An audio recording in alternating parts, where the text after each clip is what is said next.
Louvado é o nome de Jesus. Amém, meus irmãos? Em pé mesmo, você pode pegar a sua Bíblia e abrir ela comigo no livro do profeta Jonas. Jonas, no capítulo 2, no versículo 9, nós vamos ler apenas a parte C do versículo. As crianças que vão para o Kids já podem se direcionar para lá, os pais podem direcionar, os profs já estão lá. Jonas, no capítulo 2, no versículo 9, apenas a última parte do versículo 9.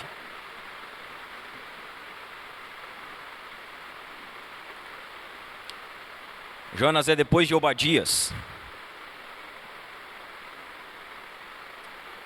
Jonas, no capítulo 2, no verso 9, apenas a parte C do versículo. Se você não tiver Bíblia, isso, projeta aqui para nós. Todos encontraram? Amém? Diz assim, apenas o final do versículo diz assim: ao Senhor pertence a salvação. Vamos repetir todos juntos isso? Vamos lá? 1, 2, 3. Ao Senhor pertence a salvação. Feche seus olhos, vamos orar ao Senhor. Pai, nós te damos graças por essa manhã, Senhor, pela tua igreja que está aqui reunida, Senhor, para louvar o teu nome, para bendizer o teu nome e para nesse momento, Senhor, aqui ouvir da tua palavra, Senhor. Senhor, que o Senhor possa falar conosco, com a sua igreja, Senhor, por meio da pregação dessa manhã. Comunica ao nosso coração, Senhor, as verdades da tua palavra, Senhor. Aplica, Senhor, esse sermão ao coração de cada irmão que aqui está, Senhor. Que nós possamos sair daqui, Senhor, edificados, Senhor, transformados, Senhor, e desafiados a viver a tua palavra e a confiar plenamente em ti, Senhor. Nós dependemos do Senhor nessa manhã e te pedimos que o teu Espírito Santo que aqui está, que ele nos conduza, Senhor, e que o nome de Jesus possa ser glorificado nessa manhã, Senhor. Assim nós oramos a ti, entregando todas as coisas, Senhor. Amém, amém e amém. Você pode se assentar?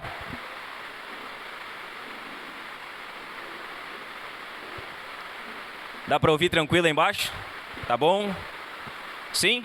Sim ou não? Tá bom? Chuva atrapalha um pouquinho, né? Mas vai dar tudo certo. Amém, meus irmãos? Então hoje nós iniciamos uma nova série de sermões aqui na igreja. Nós vamos falar sobre as doutrinas da graça. Até tem uma arte aqui. As doutrinas da graça, como Deus salva o seu povo. Então nós vamos falar basicamente durante 6 semanas a respeito da doutrina da salvação, de como nós compreendemos essa doutrina, de como nós cremos nessa doutrina e qual a importância que entender a respeito da salvação tem para as nossas vidas. Sempre há muito debate e muita dúvida a respeito da salvação. Então a gente frequentemente ouve pessoas incertas da sua salvação, ouve pessoas pensando que ora estão salvas, ora estão perdidas. É uma dúvida que ela rodeia de perto todos os crentes. Todo crente, hora ou outra, ele duvida a respeito se de fato é salvo, se de fato vai para a eternidade com Cristo. Poucos crentes compreendem como a salvação acontece, e esse é o nosso objetivo aqui nas próximas semanas. Então hoje nós vamos introduzir a série, e a introdução sempre é um pouquinho mais complicada, é um pouquinho mais difícil. Então eu quero pedir para que os irmãos tenham paciência, abram os ouvidos. Nós vamos falar um pouquinho sobre a história aqui. Então nós vamos citar bastante a história de como nós cremos, aonde nascem as doutrinas da graça. Vamos falar sobre alguns pontos, né? Nós temos uma visão aqui na igreja, somos uma igreja que na salvação é uma igreja reformada. Então nós temos uma soteriologia reformada a respeito da salvação. E é importante que os irmãos que aqui se congregam compreendam isso com mais exatidão. Então nós vamos falar aqui de coisas que talvez um dia você ouviu, né? Como por exemplo, arminianismo e calvinismo. Alguém já ouviu isso? Estende a mão assim. Alguém já ouviu falar sobre isso? Uma boa parcela da igreja já ouviu falar.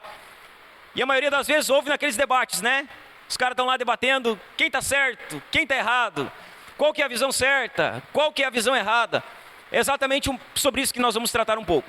Sobre arminianismo e calvinismo, sobre as doutrinas da graça que exaltam a salvação pela soberania de Deus e sobre o arminianismo que exalta a salvação por meio do livre-arbítrio.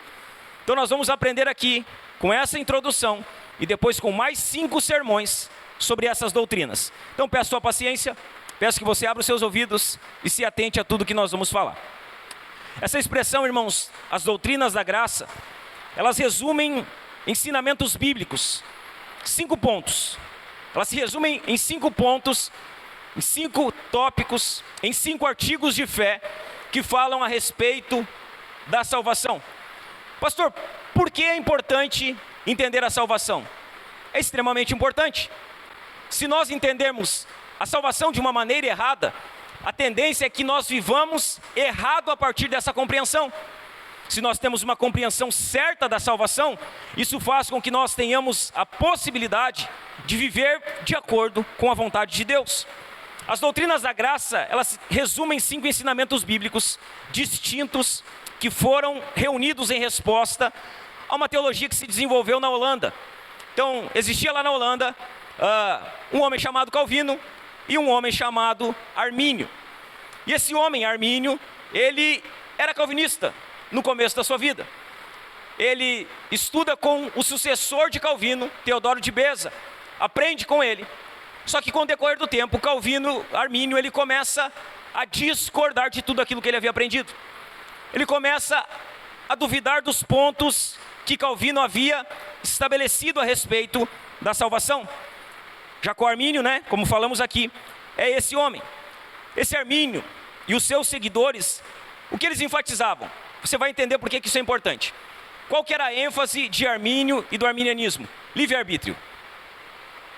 O arminianismo e Armínio, eles se focavam no livre-arbítrio, ou seja, no direito de livre escolha por Deus. Era a ênfase deles, o arbítrio livre. Arbítrio, você sabe, Arbítrio é vontade. Então Armínio, ele enfatizava a vontade livre do homem de escolher a Deus. E essa era a ênfase dele. Esse pensamento levou os arminianos, ou Armínio, a um processo lógico. Eles negam a doutrina de Calvino.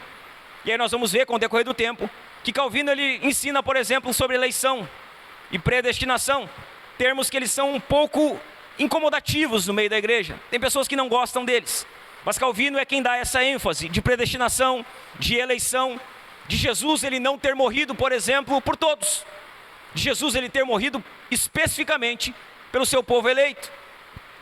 Armínio ele entra em atrito com essas doutrinas de Calvino.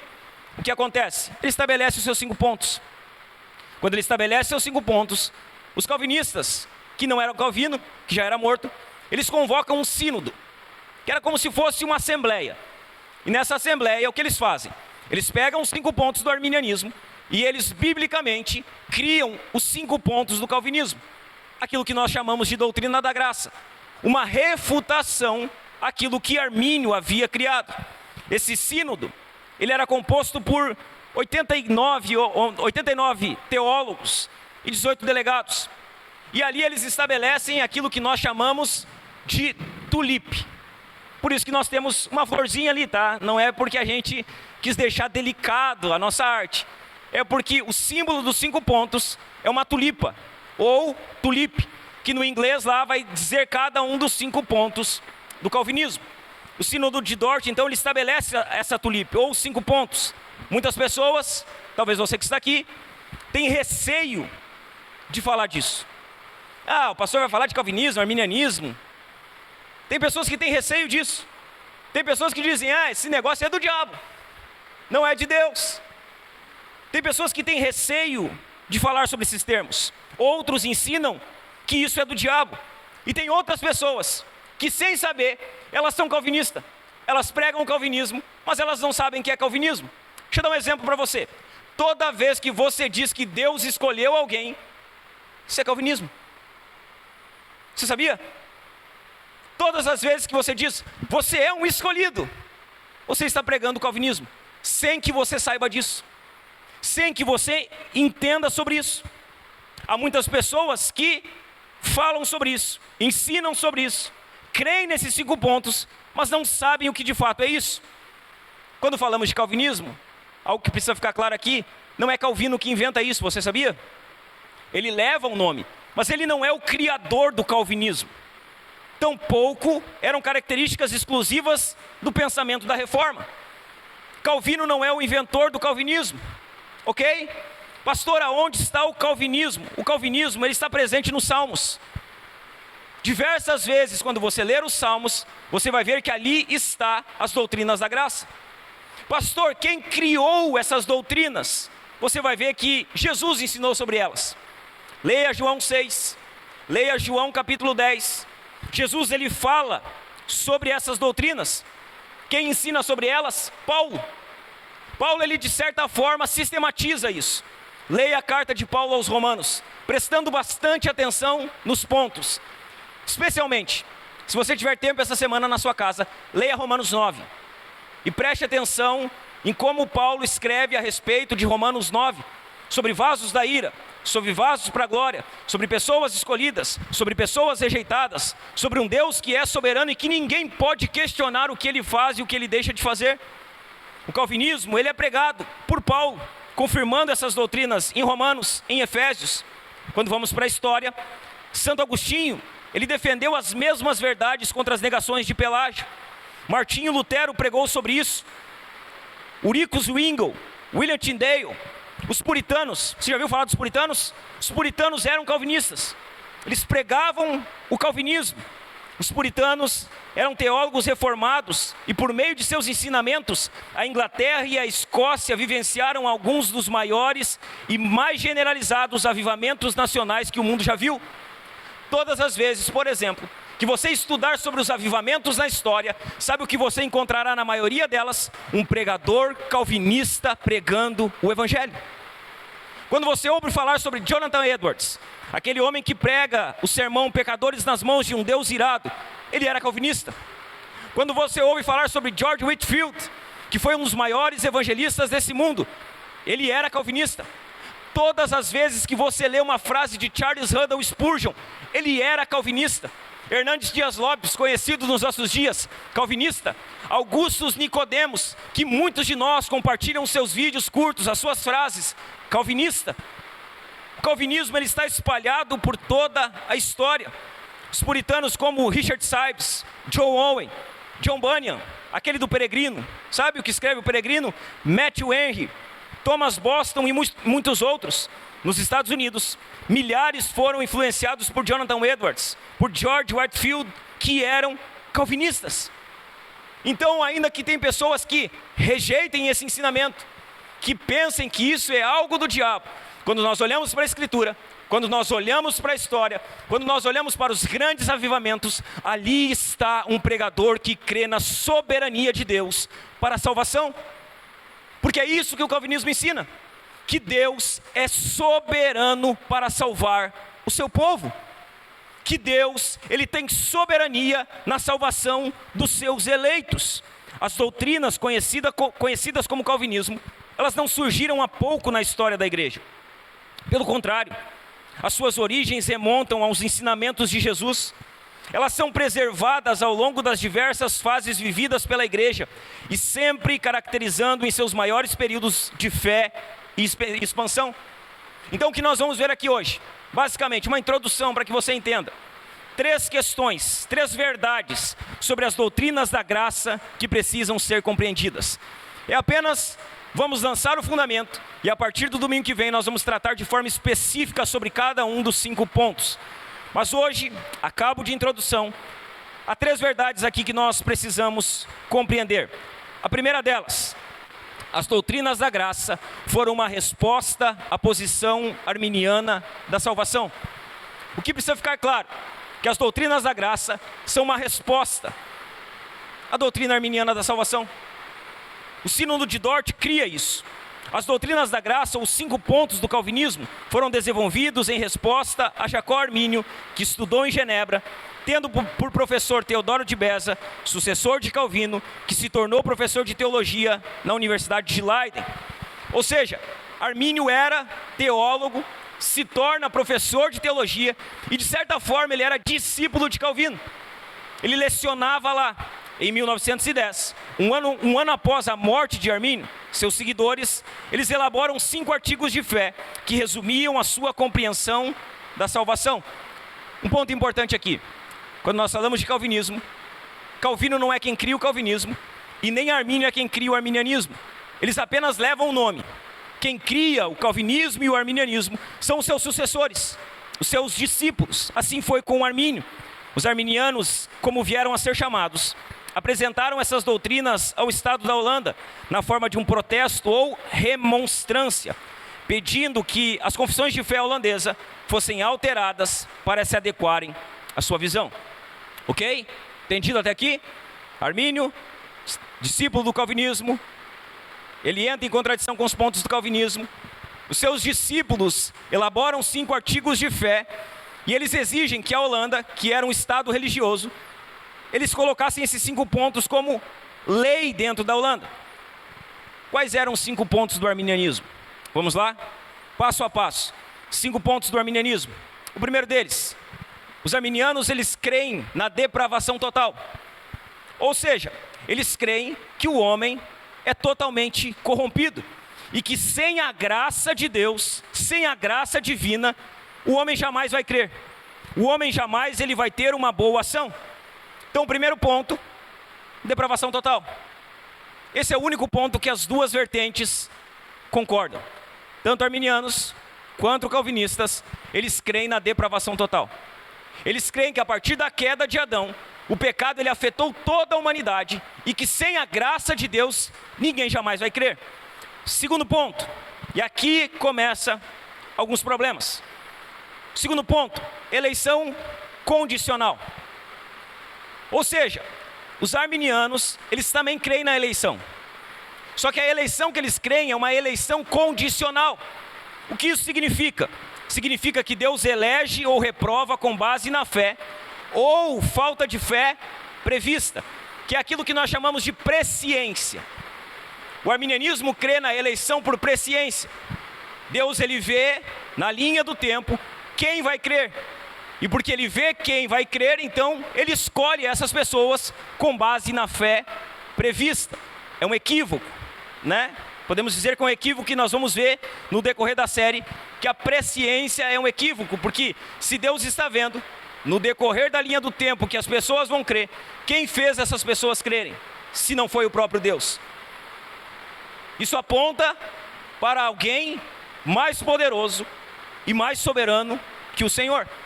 A eleição, na visão arminiana, ela é condicional. A condição para a salvação é a fé do ser humano. Ou seja, quem é eleito? Quem tem fé. A eleição de Deus é um ato de acordo com essa escolha futura. Terceiro ponto, depravação total, eleição condicional. Terceiro ponto, expiação ilimitada. O que o arminianismo crê? Que Jesus morreu para salvar a todos, sem exceção. Que a expiação ela é ilimitada. Cristo morreu por todo e cada homem, embora somente os crentes sejam salvos. O que o arminianismo crê? Que Jesus derramou o sangue dele por pessoas que vão passar a eternidade no inferno. Que a extensão da expiação ela é ilimitada. Ou seja, expiação ilimitada está dizendo, o sacrifício de Jesus ele torna possível a salvação. Ele não consuma a salvação. O sacrifício de Jesus, ele abre uma possibilidade para a salvação, mas ele de fato não confirma a salvação. Expiação ilimitada. Um quarto ponto do arminianismo é a graça resistível. O que significa? Significa que é possível resistir à graça divina. Significa que se Deus quiser nos salvar, nós podemos dizer que não queremos ser salvos.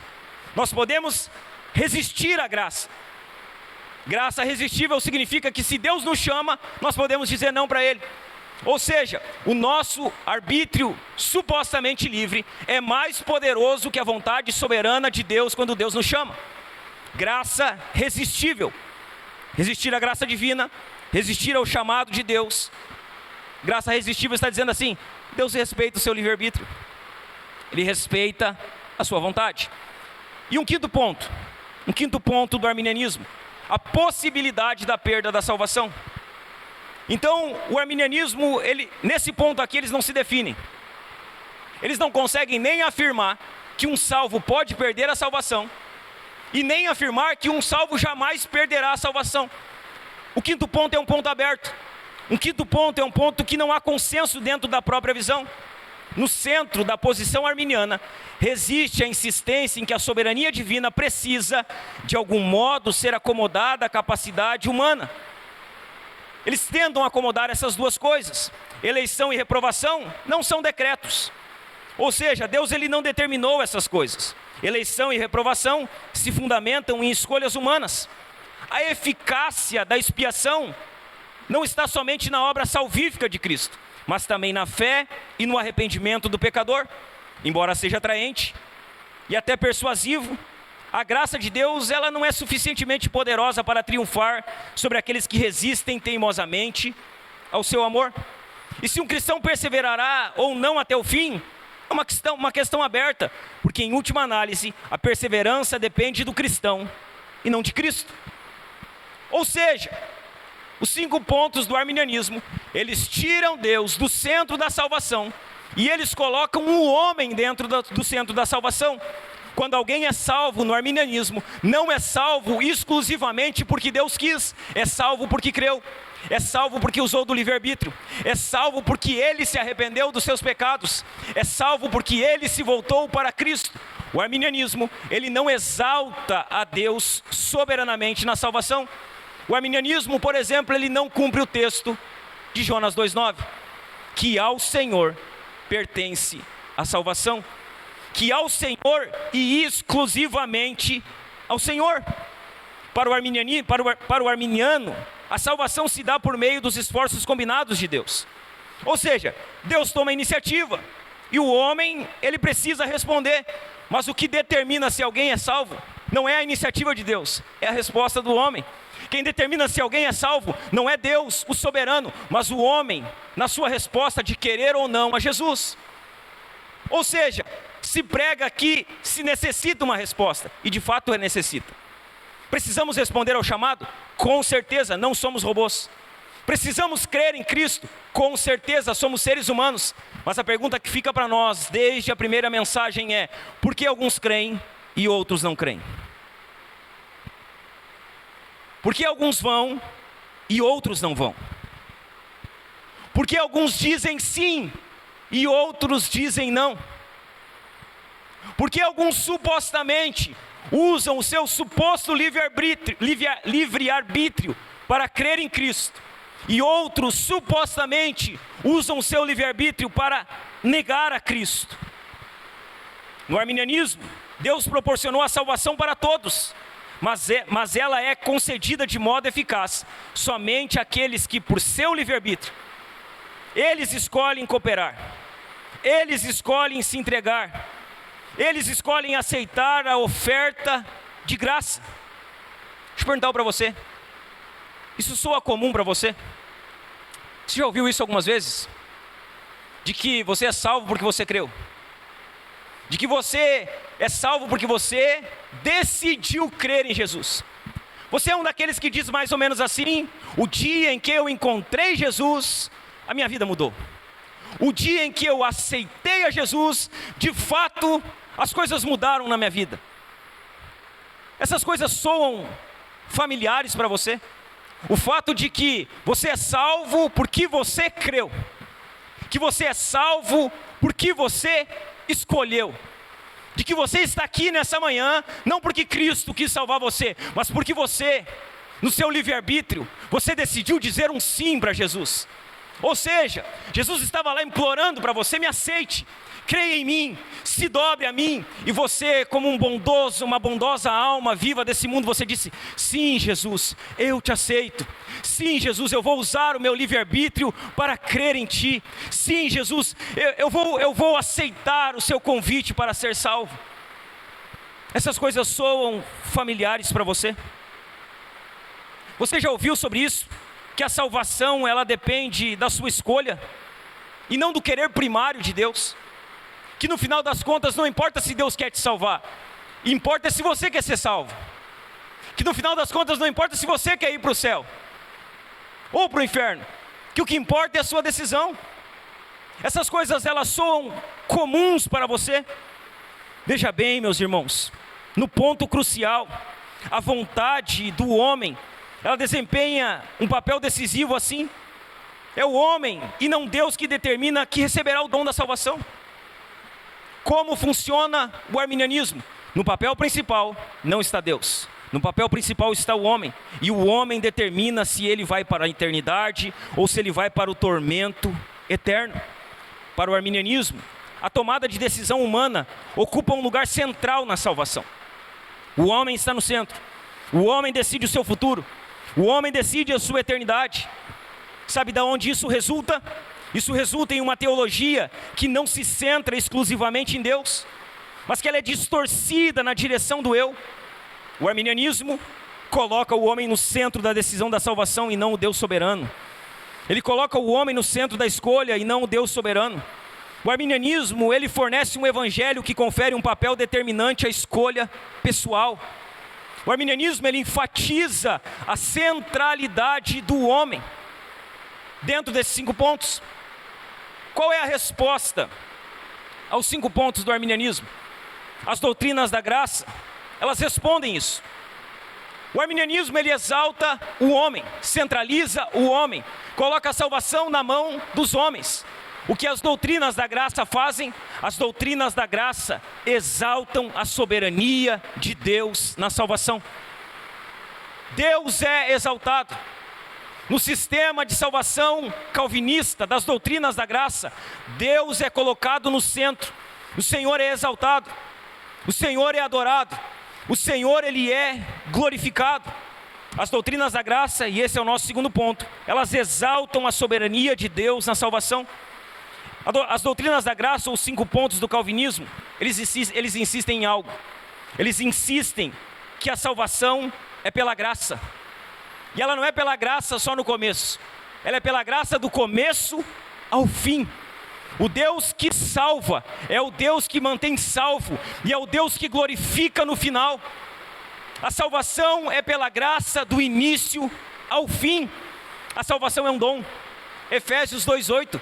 Pela graça sois salvos, mediante a fé. Isso não vem de vós, é dom de Deus. Não vem das obras para que ninguém se glorie. O que é a salvação? É um dom. A salvação é um presente de Deus para nós, pecadores indignos, que não podemos ser redimidos, senão pela graça salvadora de Deus. O que é a salvação? Presente.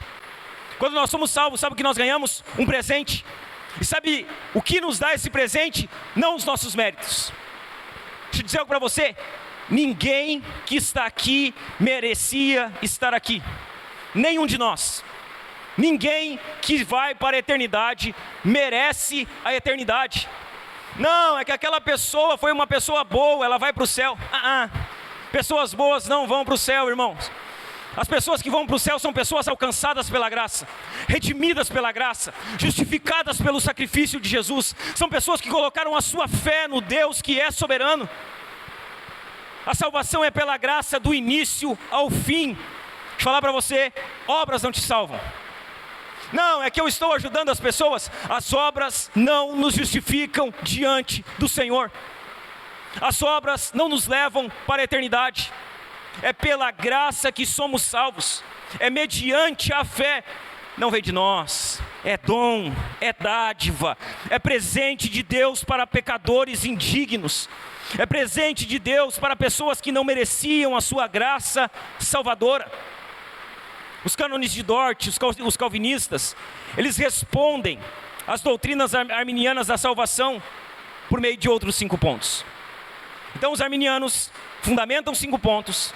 O sínodo de Dort é criado, 4 meses, eles ficam debatendo e estudando, se aprofundando nas escrituras, e eles criam 5 pontos, as doutrinas da graça, para refutar os 5 pontos do arminianismo. Essa resposta, ela veio por meio de 5 pontos, que são chamados aqui de 5 pontos do calvinismo. O que significa, pastor? Que a nossa igreja é uma igreja calvinista. Ok? Nós ensinamos isso nas classes de membros aqui e pregamos isso constantemente. Somos uma igreja calvinista. Somos uma igreja que crê nos 5 pontos do calvinismo. afirmamos, reafirmamos, pregamos, e estamos trabalhando agora com essa série justamente para trazer ainda mais clareza para os irmãos que aqui se congregam. Nós cremos nesses 5 pontos, nós cremos nas doutrinas da graça. Pastor, quais são os 5 pontos do calvinismo? Vamos ver um por um? Primeiro deles, o calvinismo crê na depravação total. Ou seja, depravação total não significa que a pessoa não regenerada é totalmente má. Quando a gente está falando de depravação total, a gente não está dizendo que você é tão mal quanto poderia ser, porque nós poderíamos ser muito piores. Quando nós estamos falando de depravação total, é que não há uma área do ser humano que não foi afetada, manchada pelo pecado. Sabe por que nós não somos piores do que nós poderíamos ser? Porque Deus, Ele tem uma graça chamada de graça comum, em que Ele restringe a maldade de toda a humanidade. É a graça que Deus, Ele derrama chuva sobre justos e injustos. É a graça que Deus, Ele abençoa ímpios e salvos, ímpios e santos. É essa graça, que não é uma graça salvífica, que nos impede de ser muito pior do que poderíamos ser. A depravação é total.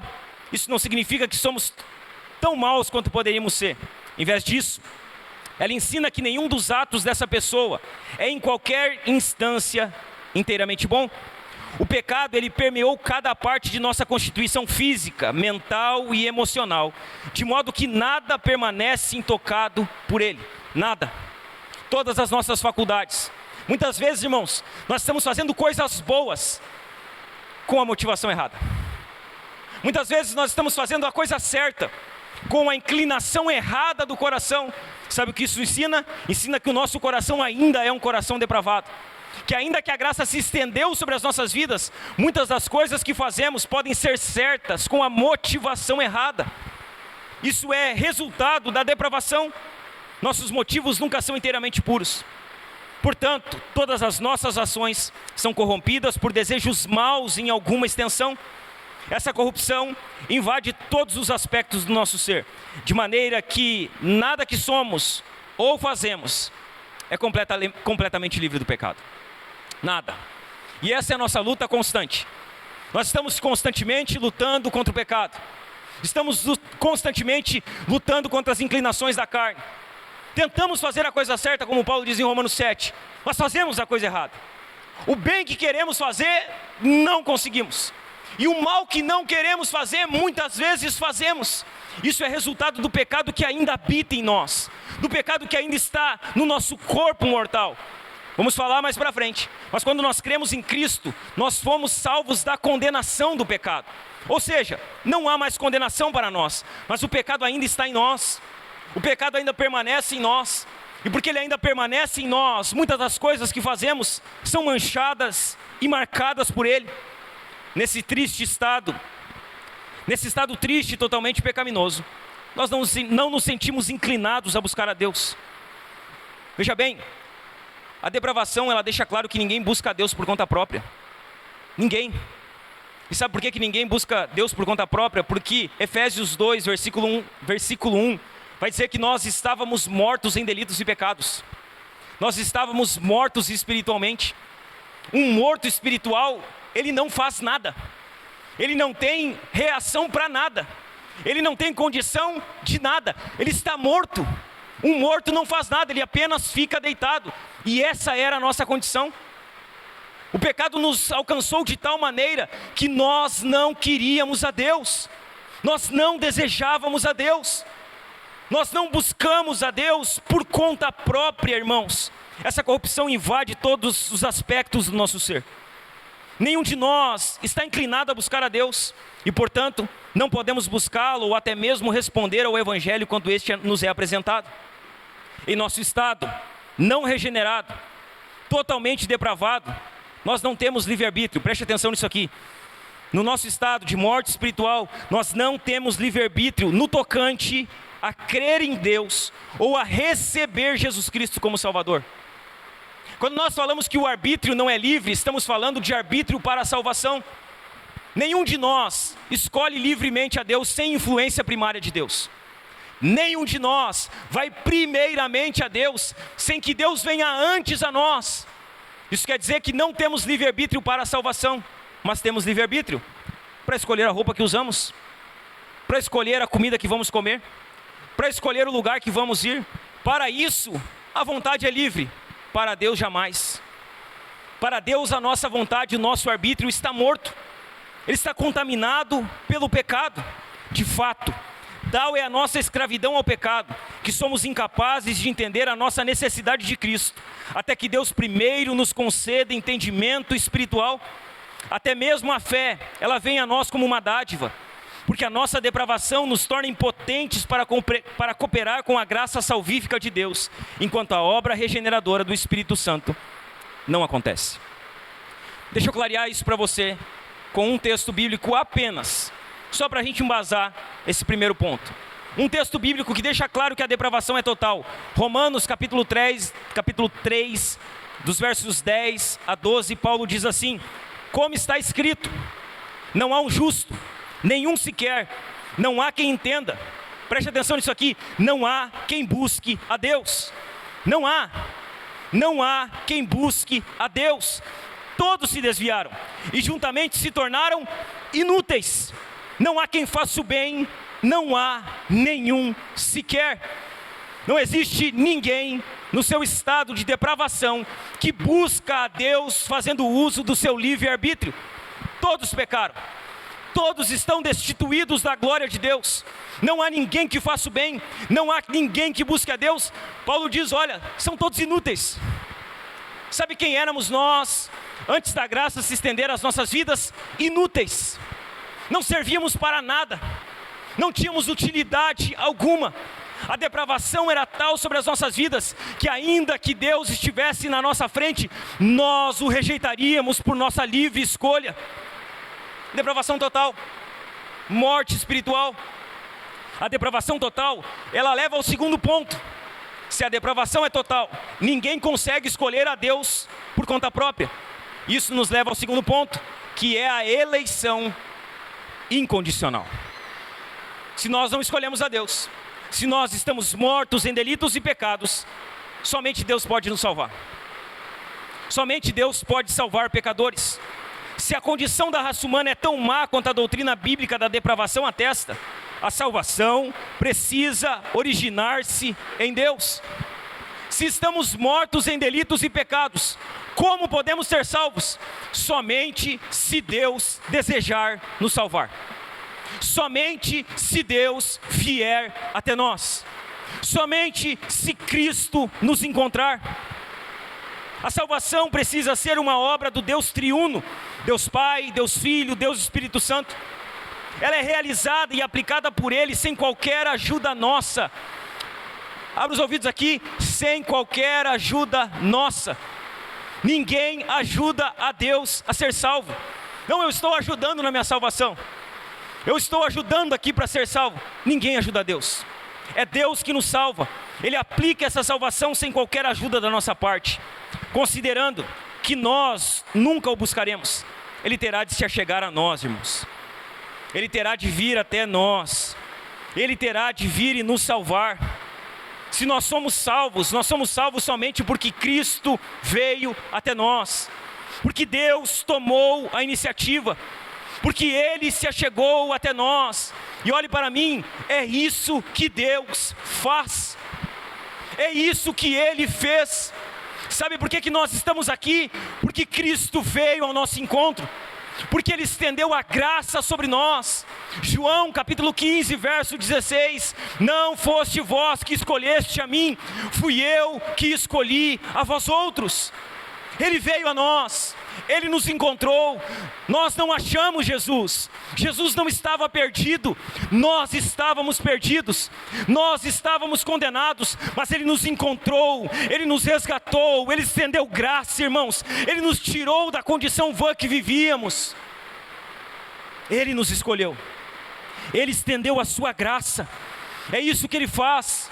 Foi isso que Ele fez na minha e na sua vida. O primeiro passo nesse achegar-se a nós é a determinação de Deus em fazê-lo, que é o sentido ao qual a palavra eleição se refere. Ele nos elegeu, Ele nos escolheu, Ele tem o seu povo específico, Ele tem as suas ovelhas, Ele tem a sua igreja, Ele tem um povo separado.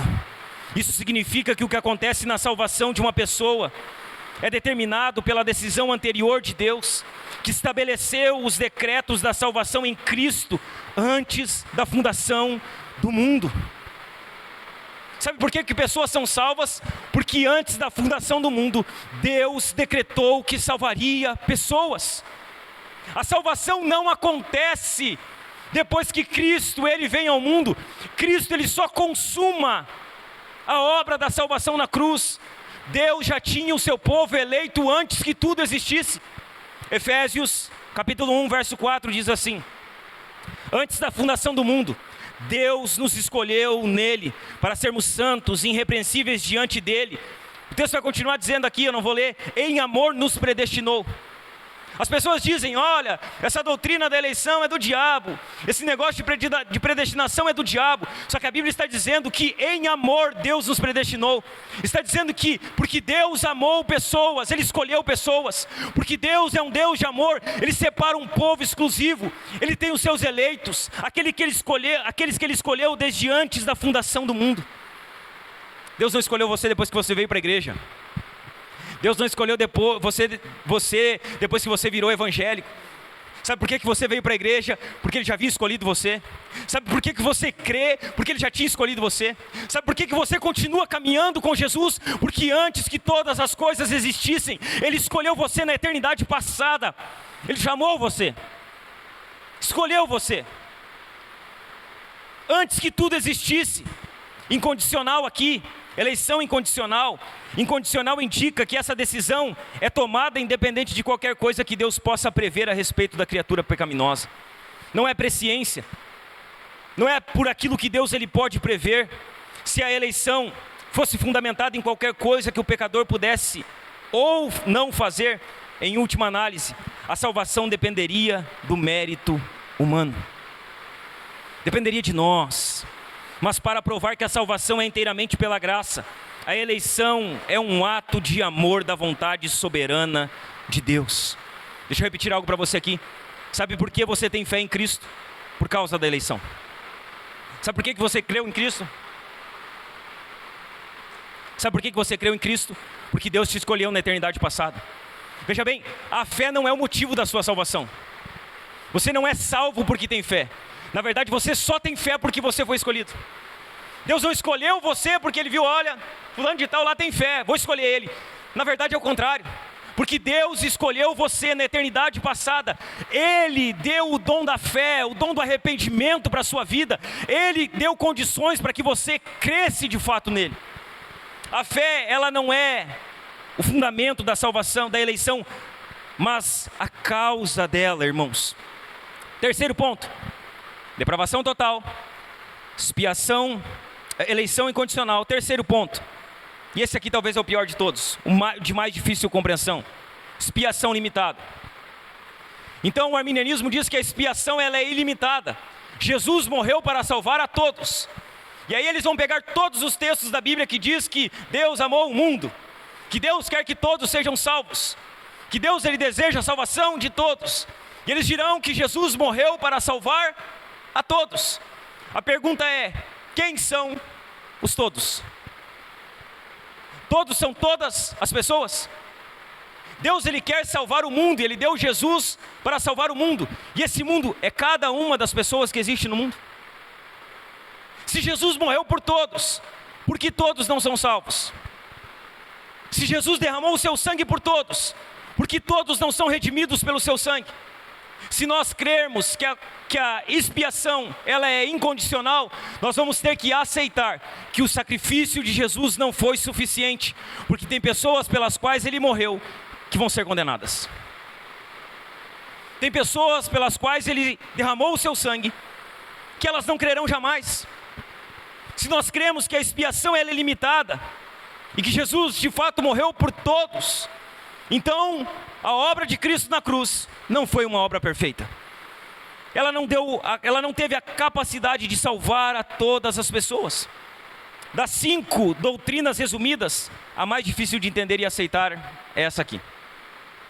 Ela é a mais difícil. Nós vamos falar de forma específica sobre ela. E ela é a de mais difícil compreensão as que as pessoas menos aceitam.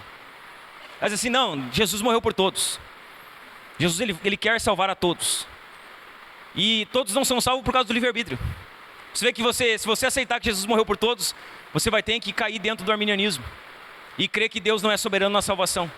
Que o ser humano é soberano na salvação. Tem pessoas que não aceitam essa doutrina. Parte do problema aqui é a terminologia, né? Expiação limitada. Pode parecer que a expiação ela tem um limite, que ela não vai ter o alcance necessário. Expiação limitada sugere que, de algum modo, a morte de Cristo não fez tudo o que poderia, ou que deveria fazer, que ela foi ineficaz de alguma maneira. No entanto, não é isso que a doutrina da expiação limitada objetiva afirmar. O que os reformadores eles queriam dizer com expiação limitada é que ela tinha um alvo específico, um objeto específico, um número determinado de pessoas, a salvação daqueles que o Pai deu ao Filho antes da fundação do mundo. Veja bem, e que ela foi eficaz em salvar essas pessoas. Assim, seria melhor dar a essa doutrina o nome de expiação definida ou redenção particular. Se assumirmos essa terminologia, redenção particular significa que a morte de Cristo tem eficácia salvífica para os eleitos e somente para os eleitos. Então o que isso significa? Jesus morreu. Por quem? Ele morreu pelo seu povo escolhido. Ele morreu por aqueles que ele elegeu antes da fundação do mundo. Ah, pastor, eu não acredito nisso aí.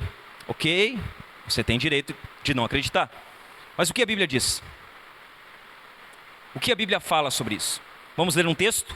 Um texto de João 10, nós vamos ler o verso 11, o verso 14 e 15 e o verso 26 e 27.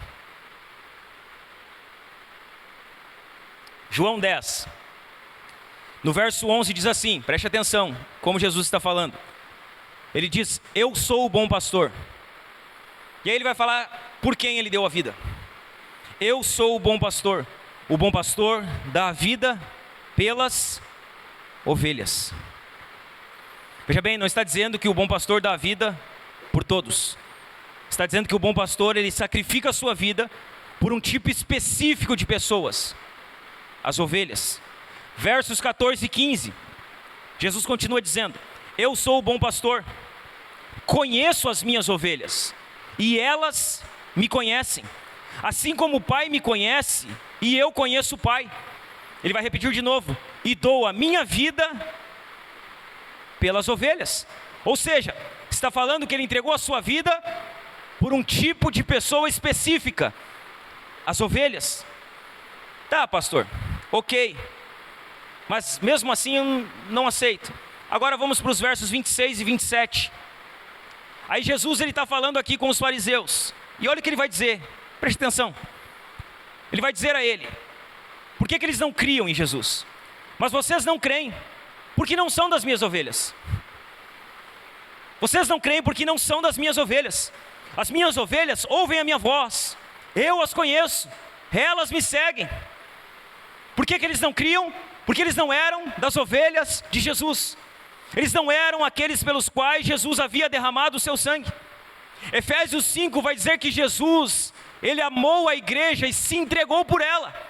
Ou seja, por um tipo específico de pessoa. Ele amou as ovelhas e deu a vida pelas ovelhas. As suas ovelhas ouvem a sua voz e seguem ele. Mas aqueles que não são as suas ovelhas, eles não creem. Eles não se dobram. Eles não se rendem, porque não são. Porque a graça não se estendeu a eles. Ah, pastor, por que a graça não se estendeu a eles? Depois nós vamos ver isso no decorrer da série. Nós vamos ver por que a graça não se estendeu a eles. Cristo liquidou a dívida pelos pecados ao morrer na cruz, oferecendo-se como substituto perfeito para o povo eleito de Deus.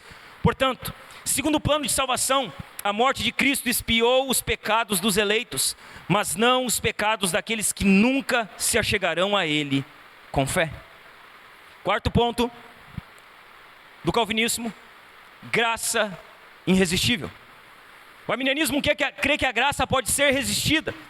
O calvinismo, as doutrinas da graça dizem que a graça, em última instância, ela é irresistível. De alguma maneira, os benefícios da expiação precisam ser aplicados aos eleitos. Eles precisam ser aplicados ao coração dos eleitos. E essa aqui é a obra do Espírito Santo, cuja operação interna permite que os pecadores se arrependam e creiam em Cristo. O que é a graça irresistível? Regeneração. É quando o Espírito Santo, é quando nós ouvimos a pregação do Evangelho, aqui fora e aqui dentro, de alguma maneira inexplicável, o nosso coração ele muda, os nossos olhos se abrem, os nossos ouvidos se inclinam para aquilo que está sendo pregado, e ali a graça que é irresistível rompe a dureza do nosso coração, quebra a depravação do nosso coração. Graça irresistível. Além do chamado externo do Evangelho, feito a todos, o Espírito Santo emite um chamado interno. Então veja bem, muitos são chamados, poucos escolhidos. Jesus está falando sobre algo sério aqui. Ele está dizendo que o Evangelho é pregado a multidões, que muitas pessoas ouvem o Evangelho, mas só os escolhidos respondem. E por que os escolhidos respondem? Porque o Espírito Santo trabalha dentro do coração deles, regenerando esse coração e trazendo vida. Deixa eu dar um exemplo básico para você. Você conhece Lídia? Você já leu sobre Lídia? Lídia, ela começa a ouvir Paulo pregar. Paulo está pregando e ela ouve Paulo pregar. E Atos vai falar isso, Atos 15, Atos 16 vai dizer assim: e o Senhor abriu o coração de Lídia para que ela ouvisse as palavras de Paulo. Ou seja, o coração dela estava fechado. Sabe por que ela ouve as palavras de Paulo? Porque o Senhor abre o coração dela. Porque o Senhor, por meio da sua graça, que é irresistível, rompe a dureza do coração dela. Você lembra de Paulo? Perseguidor da igreja. Ele testemunha contra a morte de Estevão. Ele está com cartas para prender os cristãos, jogá-los na cadeia, para matar os cristãos. E quando Paulo está a caminho de Damasco, o Senhor aparece para Paulo. Paulo, que era um homem duro de coração, que odiava o cristianismo, quando o Senhor aparece para ele, o Senhor quebra a resistência do coração de Paulo. O Senhor coloca Paulo de joelhos. O Senhor faz com que Paulo fique cego. Depois que Paulo ele se levanta, vai para a casa de Ananias, depois de ficar 3 dias cego, sem comer, sem beber, o Senhor envia Ananias. Ananias ora com Saulo, que era Paulo, que é Paulo, e ele se levanta dali e vira um pregador do Evangelho. Como um homem que era resistente, estava perseguindo cristãos, de uma hora para outra ele vira crente. De uma hora para outra ele vira o maior missionário da Bíblia. De uma hora para outra ele escreve 70% daquilo que está contido no Novo Testamento. Por que Paulo creu de um dia para o outro? Porque Deus, na sua soberana graça, que em última instância é irresistível, quebrou a resistência do coração de Paulo. Quantos de nós que estamos aqui não negamos a Cristo por muito tempo da nossa vida? Quantos de nós viramos as costas para Jesus, não ouvimos o chamado do Evangelho, não queríamos saber de Cristo, mas de repente, sem que nós saibamos explicar, o nosso coração mudou, os nossos olhos se abriram, os nossos ouvidos se inclinaram. De uma hora para outra, nós que odiávamos a Cristo, passamos a amá-lo. Nós que queríamos distância da igreja, começamos a fazer parte dela. O porquê isso aconteceu? Nenhum de nós sabe explicar, irmãos.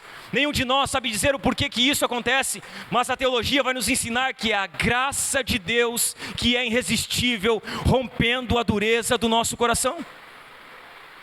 Você sabe dizer por que você foi salvo? Como aconteceu? Você sabe explicar essas coisas? Veja bem, meus irmãos, devido a Deus ser soberano em sua salvação, não é possível eles rejeitarem esse chamado eficaz de modo permanente ou eficaz.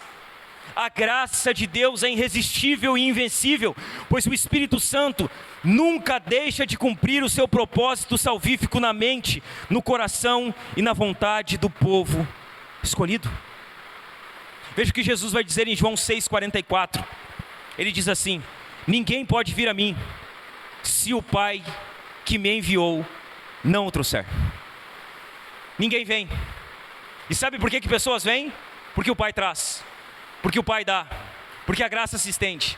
Ninguém vem a Cristo sem que o Pai traga. Ninguém é salvo sem que a graça interfira. Ninguém crê em Jesus por livre e espontânea vontade. Ninguém vem a mim, Jesus diz, se o Pai que me enviou não o trouxer. Se a graça é irresistível, nós caímos no 5º ponto aqui. E o quinto ponto, ele fala sobre a perseverança dos santos. Ou seja, a depravação é total, a eleição ela é incondicional, a expiação ela é limitada, a graça ela é irresistível e a perseverança ou a segurança eterna da salvação é algo real na vida de verdadeiros crentes. O quinto ponto fala sobre isso, sobre a segurança eterna, sobre a perseverança dos santos.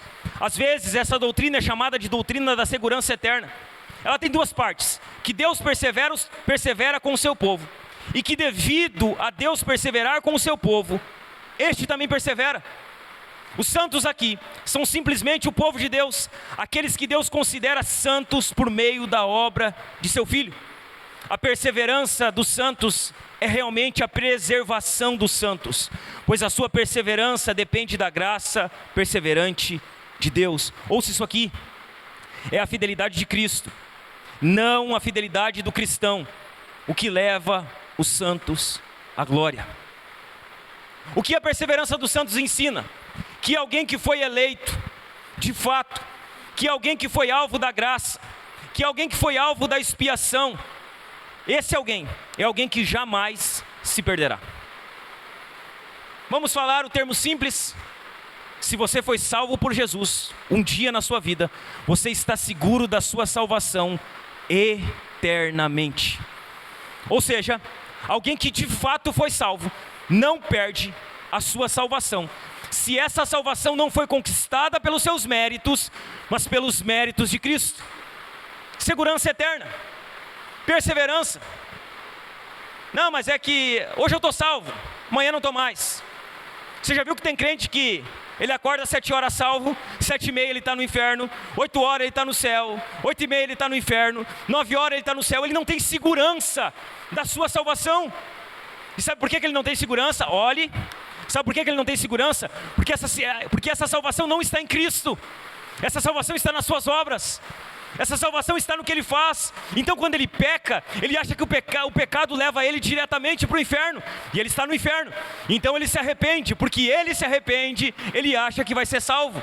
Méritos, salvação meritocrática, uma salvação baseada na meritocracia. Não, irmãos. Sabe por que nós fomos salvos, estamos salvos e permaneceremos salvos? Por causa de Cristo. E somente por causa do sacrifício de Cristo. Pastor, eu não creio nisso também.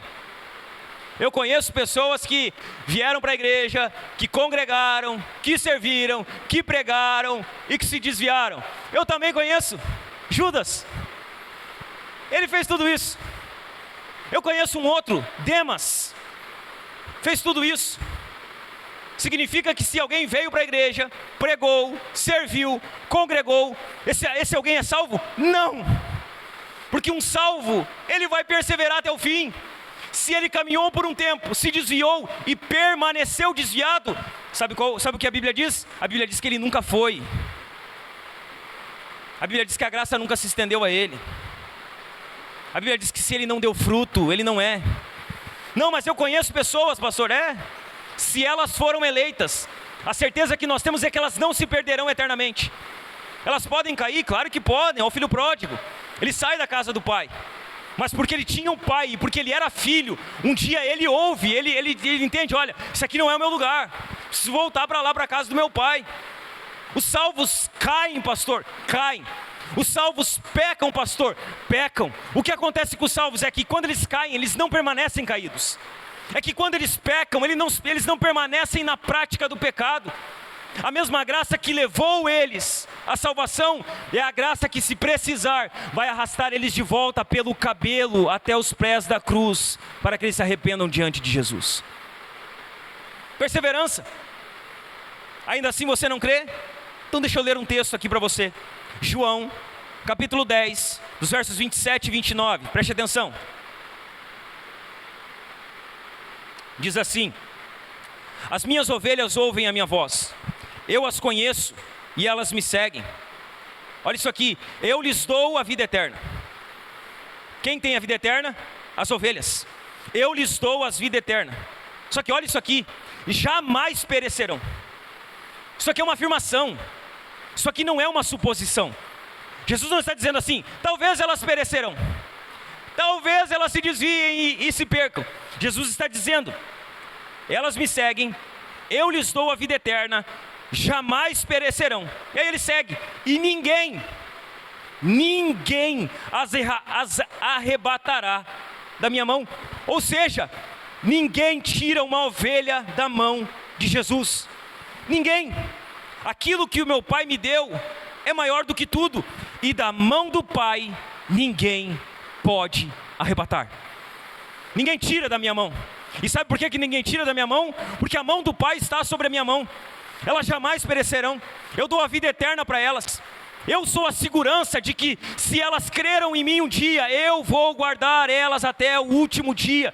Seja o dia da morte, seja o dia da vinda, irmãos. As doutrinas da graça dependem uma das outras. Uma depende da outra, e juntas elas apontam para uma verdade central. Sabe qual é a verdade central das doutrinas da graça?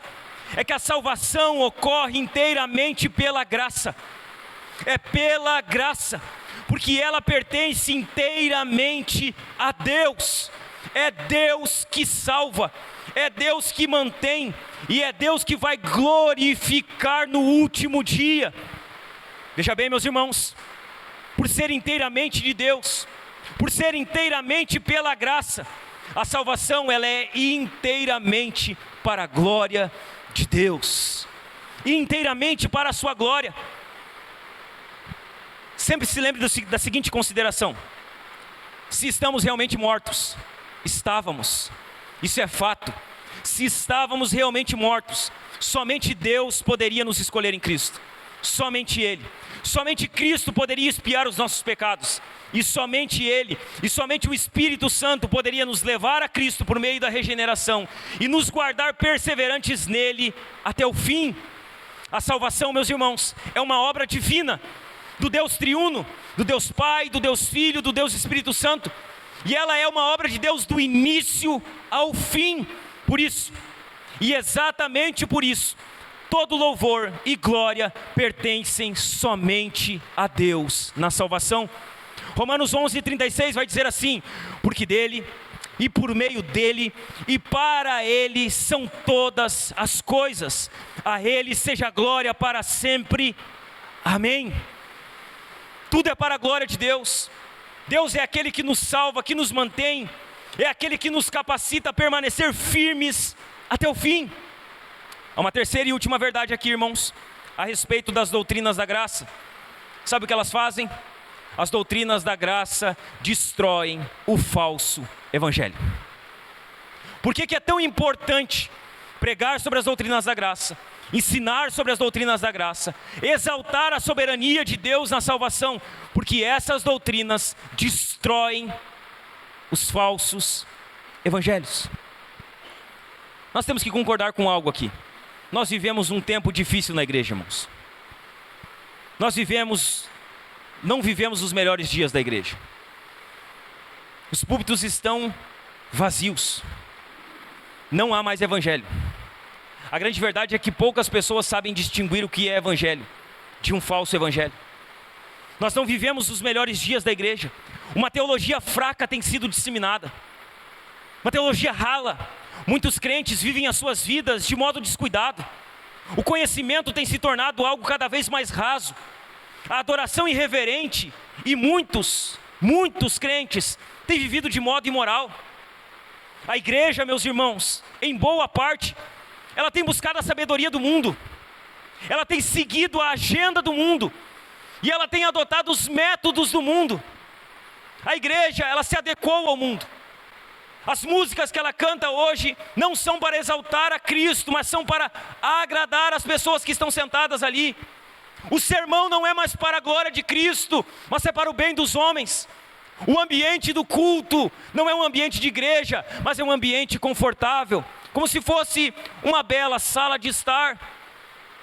Nós olhamos para isso e achamos que isso é contextualizar o evangelho, que o evangelho ele precisa ser contextualizado. Irmãos, hoje não se acredita mais que a palavra de Deus, e somente a palavra de Deus, é suficiente para ganhar pessoas para Cristo. Não se crê mais nisso. Se precisa de algo mais, se precisa de eventos, se precisa de campanhas, se precisa de conferências.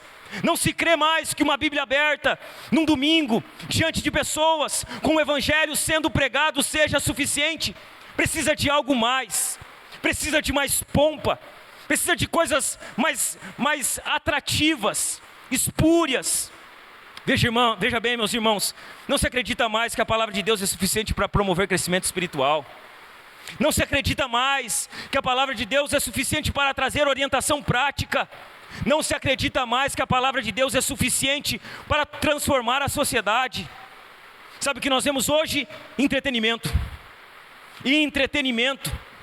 Promessas vazias. Venha, você vai receber o seu milagre. Você vai receber a sua cura. Você vai receber o que você tanto sonha. Seus sonhos vão se realizar. Venha que Deus vai abrir uma porta para você. Venha que Deus vai fazer coisas extraordinárias. Ele vai levar você para o next level, para o outro nível.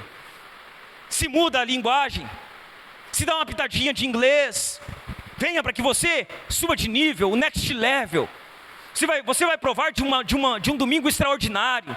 Venha para a nossa igreja, a sua experiência vai ser uma experiência extraordinária. Você vai se arrepiar. Nosso louvor é um louvor muito bom, você vai se emocionar. Entretenimento,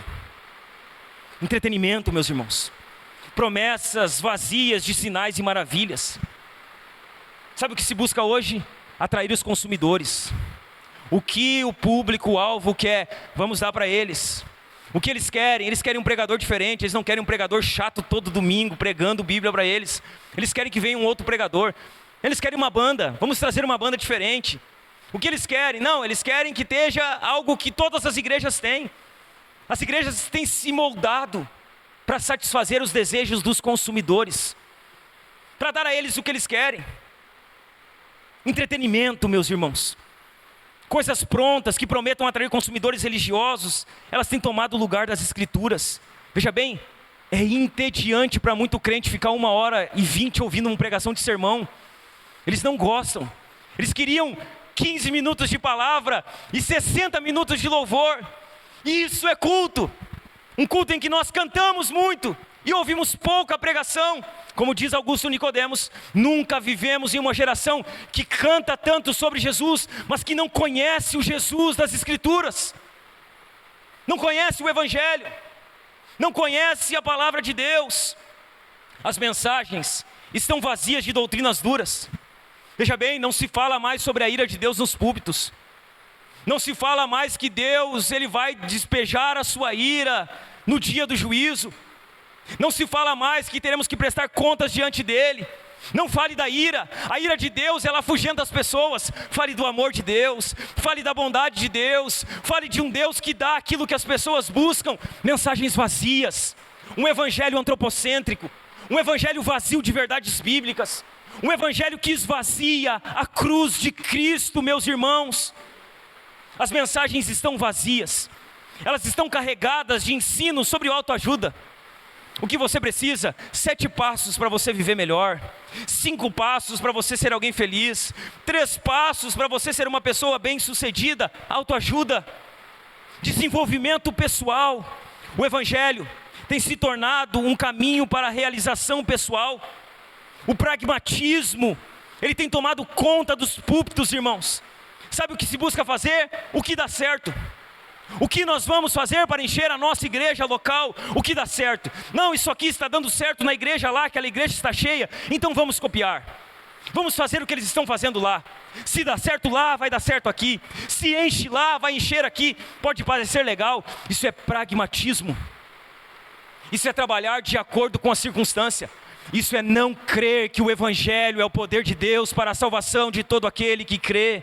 É não crer que a Bíblia é suficiente para transformar o coração de pecadores. É não crer que o Evangelho é poderoso para quebrar até o coração mais duro, irmãos. Pragmatismo, mensagens vazias. Um Evangelho pragmático tem tomado conta dos púlpitos.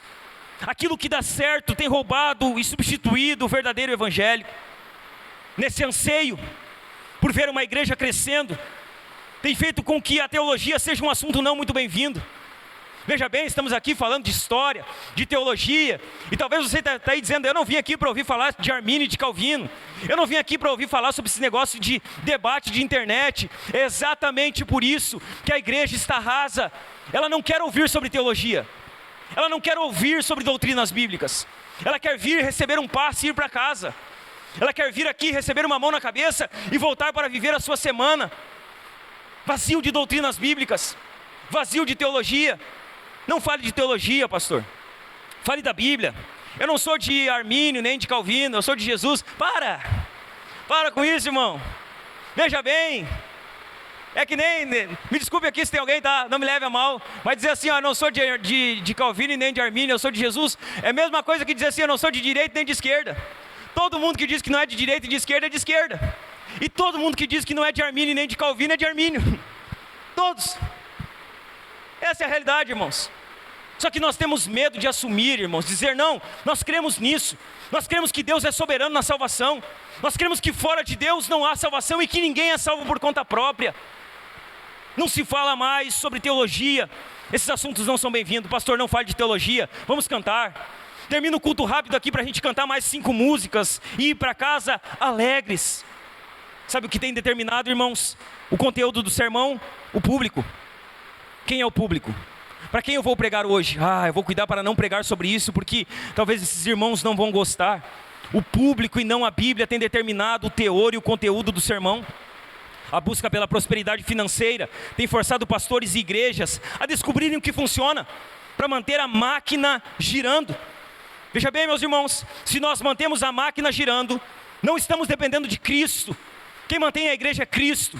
Quem sustenta a igreja é Cristo. Nós não fazemos nada, nós não vamos criar nada, não vamos acrescentar nada para que tenhamos mais arrecadação. Nós vamos abrir a Bíblia, nós vamos pregar o Evangelho, nós vamos crer que o Deus que é soberano para salvar, é soberano para manter, é soberano para fazer prosperar, é soberano para suprir todas as necessidades. A pergunta que fica para nós é: o que aconteceu com o Evangelho da graça? Aonde foi parar o Evangelho da graça? Eu respondo: ele desapareceu da igreja quando os ministros decidiram dar ao povo o que eles queriam ouvir e não mais o que eles necessitavam ouvir. Ali o Evangelho da graça foi pelo ralo, irmãos. O Evangelho da graça está sendo substituído por uma mensagem parcialmente bíblica, extremamente egocêntrica. Deixa eu falar algo para você: nem todo mundo que lê a Bíblia prega a Bíblia, irmão. Nem todo mundo que lê um texto bíblico está sendo bíblico. Não, mas é que o fulano ele leu 30 versículos. Tá, mas qual dos versículos ele explicou? Qual dos versículos está dentro do contexto? Qual dos versículos foi feita exegese? Qual a aplicação do versículo para hoje? Não, mas é que ele leu a Bíblia 10 vezes. Irmãos, o diabo também lê a Bíblia. Ele também sabe a Bíblia, ele também cita a Bíblia. Nós nos enganamos, porque achamos que se estamos ouvindo alguém falar da Bíblia para nós, estamos ouvindo alguém que está sendo bíblico. Irmãos, isso é um engano. O Evangelho tem sido diluído. Uma pregação extremamente egocêntrica, ela tem aflorado dos púlpitos. Deus vai te abençoar.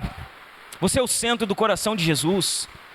Não, porque você nasceu para ser feliz, e Deus vai fazer você feliz. Essa semana, irmãos, eu vi uma pesquisa no Instagram, e essa pesquisa ela listava os 20 pastores mais seguidos do mundo. Sabe quantos pastores reformados tinha nessa lista? 1. E era o último deles. Hernandes Dias Lopes. Sabe quem está no topo da lista? Sabe quem? Queridos, o Dave. O Dave é o mais seguido do mundo. Sabe quem está lá na lista? Thiago Brunet. Sabe quem está nessas listas de mais seguidos do mundo? Todos os pastores coach, que não pregam o Evangelho, que não falam sobre a ira, que amaciam o ego das pessoas. Sabe o que isso mostra para nós? É que está faltando o Evangelho da graça. É que as doutrinas da graça precisam novamente ser pregadas. Sabe o que isso ensina para nós? Que boa parte dos evangélicos precisa ser evangelizada. Boa parte das pessoas que estão dentro da igreja, elas nunca ouviram o Evangelho. Elas ouviram uma mensagem egocêntrica, motivacional, de autoajuda.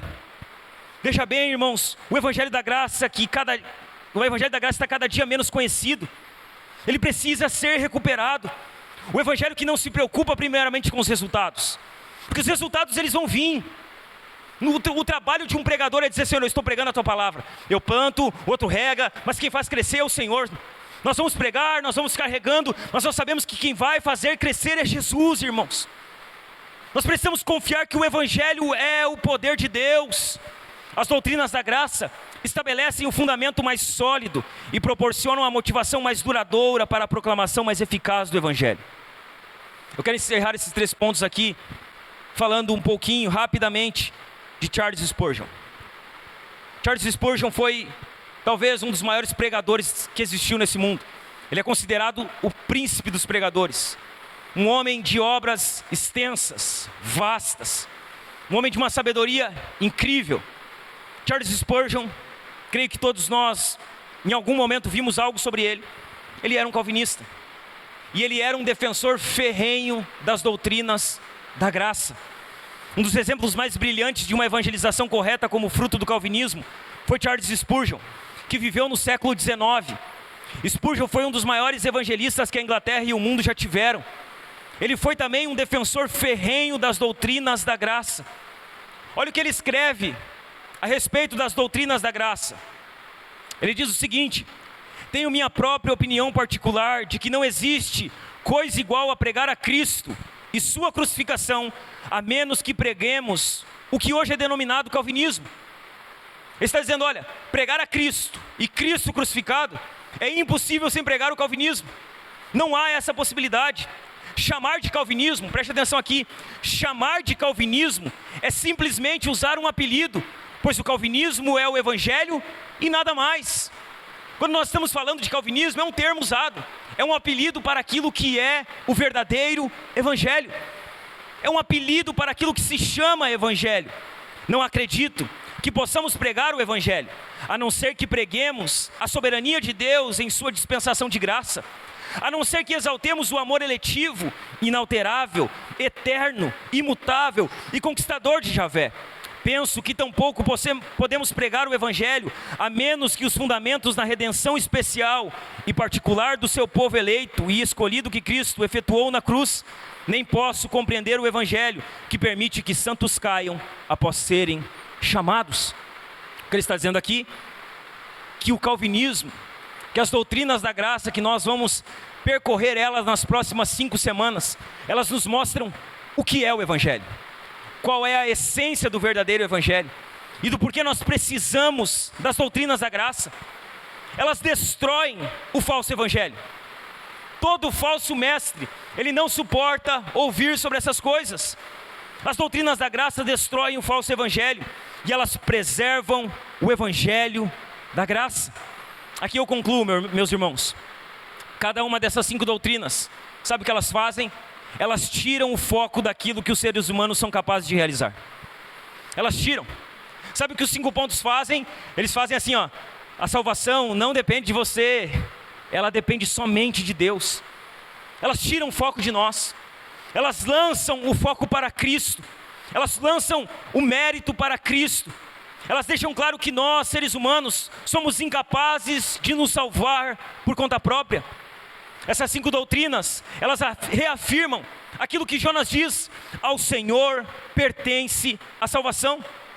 Estávamos mortos em pecados e portanto não podemos fazer nada para nos salvar. Mas o Pai, irmãos, o Filho e o Espírito Santo em conjunto fizeram e continuarão a fazer tudo o que é necessário para a nossa salvação. Eles vão continuar escolhendo, eles vão continuar resgatando, eles vão continuar chamando, eles vão continuar perseverando. O ponto singular das doutrinas da graça, que os 5 pontos pretendem demonstrar, é que o arminianismo ele tende a negar que cada aspecto da salvação é obra absolutamente de Deus e totalmente soberana de Deus. As doutrinas da graça, elas nos levam a dar glória a Deus, elas nos levam a dar o mérito a Deus, elas nos levam a ver que, irmãos, dentre milhões e milhões de pessoas, por um motivo que nós não sabemos explicar, o Senhor, na sua soberana graça, decidiu nos salvar. E só isso já deveria nos fazer regozijar, irmãos. Só isso já deveria nos fazer louvar. Você parou para pensar que esse mundo, ele tem bilhões de pessoas, e que dentre esses bilhões de pessoas, Deus ele disse: eu vou salvar a Sila, eu vou salvar a Marta, eu vou salvar o Estevão, eu vou salvar o Alisson. E aí nós olhamos e nós perguntamos, mas por que que Deus me escolheu dentre milhões? Será que eu sou melhor do que esses outros aqui que Ele não escolheu? Não, nós não somos melhores, na maioria das vezes somos piores, mas Deus na sua graça, na sua bondade, no seu amor eletivo, Ele decidiu nos salvar, irmãos. E isso deve nos fazer regozijar, isso deve nos levar a dar glória somente a Deus. Essa é a diferença básica entre o calvinismo e o arminianismo. Enquanto o primeiro declara que só Deus salva pecadores, o segundo dá a impressão de que Deus permite que os pecadores tenham alguma participação na salvação de si mesmo. As doutrinas da graça apresentam a salvação como uma obra do Deus triuno, eleição do Pai, redenção do Filho, chamado pelo Espírito Santo. Além disso, meus irmãos, cada um desses atos salvíficos é voltado aos eleitos, assegurando assim, infalivelmente, a sua salvação. Talvez você daí você pergunta para mim, tá certo, pastor? E no que eu contribuo para a minha salvação? Eu e você, nós só contribuímos com uma coisa para a nossa salvação, com o nosso pecado. Essa é a nossa contribuição. Sabe qual a contribuição daqueles que são salvos com a sua salvação? Nós entramos com o pecado. E nós não conseguimos entrar com mais nada, somente com o pecado. A nossa contribuição, irmãos, é o pecado. Somente o pecado do qual precisamos ser salvos. Nossa salvação depende única e exclusivamente do Deus soberano. O cerne das doutrinas da graça é a paixão pela glória de Deus. É a paixão por dar glória a Deus. As doutrinas da graça dão glória somente a Deus e a mais ninguém na salvação de seu povo. E essas doutrinas que nós vamos ver a partir do domingo que vem, uma por uma, nós vamos ver as bases bíblicas, o que elas falam, o que elas ensinam e como elas se aplicam nas nossas vidas. Mas para hoje, irmãos, nós já podemos sair daqui com a certeza que se somos salvos, é porque o Senhor decidiu nos salvar. Que se fomos alcançados, é porque o Senhor soberanamente decidiu nos alcançar. Que se fomos chamados, é porque o Senhor decidiu nos chamar. E isso deve nos fazer dar glória a Ele, irmãos. Isso deve mudar a maneira como nós olhamos para o mundo. Isso deve mudar a maneira como nós fazemos todas as coisas. Isso deve nos fazer honrar e exaltar o nome de Jesus, sempre. Amém, meus irmãos? Se você puder, fique de pé comigo.